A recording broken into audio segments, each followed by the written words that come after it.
வரலாற்றின் பக்கங்களில் சில சமயங்களில் இது போன்ற சில சம்பவங்கள் பதிவாகியிருக்கும். இது நம்முடையது அறிவுக்கு சவால் விடும், பகுத்தறிவை கேள்வி கேட்கும். இப்படியெல்லாம் நடக்குமா என்று நம்மை நாமே கிள்ளிக்கொண்டு பார்க்க வைக்கும். அப்படி ஒரு நம்ப முடியாத, ஆனால் அறிவியல் பூர்வமாக பதிவு செய்யப்பட்ட ஒரு அமானுஷ்ய நிகழ்வின் நாயகிதான் ஏஞ்சலிக் கார்டன். 1846ஆம் ஆண்டு பிரான்ஸ் தேசம். ஒரு 14 வயது சிறுமியிடமிருந்து வெளிப்பட்ட விசித்திரமான சக்தி சாதாரண மக்கள் முதல் மாபெரும் விஞ்ஞானிகள் வரை அனைவரையும் ஒரு சேர அதிர வைத்தது.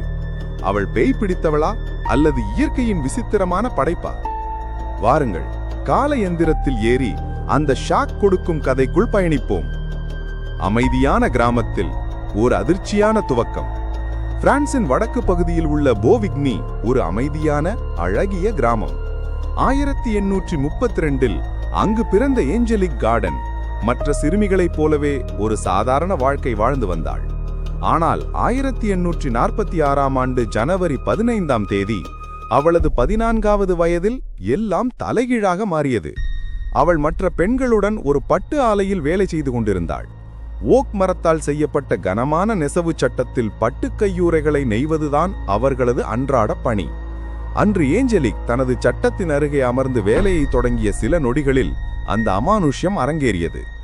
யாரோ பிடித்து உலுக்குவது போல அந்த கனமான மரச்சட்டம் தரிகட்டு மேலும் கீழும் குதித்து ஆடத் தொடங்கியது. பெண்கள் அனைவரும் திகைத்து நின்றனர். அவர்கள் அதை அடக்க முயன்றனர், ஆனால் முடியவில்லை. சட்டத்தின் ஒரு பகுதியாக இருந்த ஒரு உருளை திடீரென கழன்று குண்டு போல பாய்ந்து தூரத்தில் சென்று விழுந்தது. என்ன நடக்கிறது என்று புரியாமல் பெண்கள் அனைவரும் பயத்தில் அலறி அடித்துக் கொண்டு அந்த இடத்தை விட்டு ஓடினர். அவர்கள் ஓடியதும் ஆட்டம் நின்றது. சட்டம் அமைதியானது. தயக்கத்துடன் மீண்டும் அருகே வந்தனர். ஏஞ்சலிக் சட்டத்தை நெருங்கியதும் மீண்டும் அதே ஆட்டம், அதே குதிப்பு, மீண்டும் அலறல், மீண்டும் ஓட்டம்.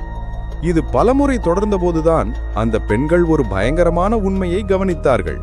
அந்த அமானுஷ்யத்தின் மையப்புள்ளி அந்த 14 வயது சிறுமி ஏஞ்சலிக் தான். அவள் சட்டத்தை நெருங்கும் போது மட்டுமே அது ஆடுகிறது. அவள் விலகிச் சென்றால் அமைதியாகி விடுகிறது. இந்த செய்தி ஏஞ்சலிக்கின் பெற்றோருக்கு எட்டியபோது அவர்கள் பேரதிர்ச்சியில் உறைந்து போயினர். தங்கள் மகளை ஏதோ தீய சக்தி பேய் பிடித்து விட்டது என்று நடுங்கினார்கள். அந்த காலத்தில் இது போன்ற நிகழ்வுகளுக்கு முதல் தீர்வாக கருதப்பட்டது பேயோட்டுவதுதான். மகளை காப்பாற்ற உடனடியாக அவளை உள்ளூர் தேவாலயத்திற்கு இழுத்துச் சென்றனர். ஆனால் அங்கே அவளை பரிசோதித்த பாதிரியார், இது பேய் என்பதை விட ஏதோ ஒரு விசித்திரமான மருத்துவ நிலையாக இருக்கலாம் என்று சந்தேகித்தார். அவர் ஏஞ்சலிக்கை ஒரு மருத்துவரிடம் காட்டி ஆலோசனை பெறுமாறு கூறினார். அதன்படி அவளை அந்த பகுதியில் பிரபலமான மருத்துவரான டாக்டர் டான்சோவிடம் அழைத்துச் சென்றனர். இந்த செய்தி காட்டுத்தீ போல பிரான்ஸ் முழுவதும் பரவியது. அனைத்து செய்தித்தாள்களும் மின்சார சிறுமி என்று தலைப்பிட்டு எழுத ஒட்டுமொத்த தேசமும் அல்லோல கல்லோலப்பட்டது. டாக்டர் டான்சோவின் பரிசோதனையில் ஏஞ்சலிக்கின் சக்தி இன்னும் வீரியமாக இருப்பது தெரிய வந்தது. அவளை யாராவது தொட்டால் லேசான மின்சாரம் தாக்கியது போன்ற உணர்வு ஏற்பட்டது. ஒரு நேராக இருக்கும் ஊசியை அவள் அருகே கொண்டு சென்றால் அதுவும் ஆடத் தொடங்கியது. இது மருத்துவத்தால் விளக்க முடியாத ஒரு புதிராக இருந்தது. விஷயத்தின் தீவிரத்தை உணர்ந்த டாக்டர் டான்சோ, இது தனிப்பட்ட முறையில் தீர்க்கக்கூடிய பிரச்சனை அல்ல, இதை அறிவியல் உலகம் ஆராய வேண்டும் என்று முடிவெடுத்தார். அவரும் ஏஞ்சலிக்கின் பெற்றோரும் அவளை அழைத்துக் கொண்டு பாரிஸ் நகருக்கு பயணம் பெறினர். அவர்கள் பாரிஸ் அறிவியல் அகாடமியை அடைந்தனர்.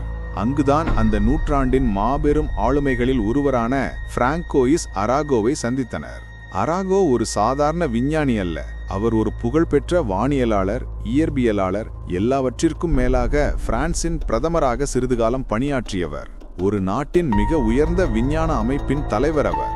அராகோ இந்த மின்சார சிறுமியின் கதையை கேட்டு முதலில் சந்தேகப்பட்டாலும் இதன் பின்னணியில் உள்ள உண்மையை அறிய ஒரு விசாரணை குழுவை அமைத்தார். ஏஞ்சலிக் அவரது ஆய்வகத்திற்கு அழைத்து வரப்பட்டாள். இனி நடக்கப் போவது வரலாற்றில் ஒருபோதும் நடந்திராத ஒரு அறிவியல் சோதனை. அராகோவின் ஆய்வகத்தில் ஒரு மேஜையின் மீது பேனா, காகிதம், எடை குறைவான பொருட்கள் வைக்கப்பட்டன.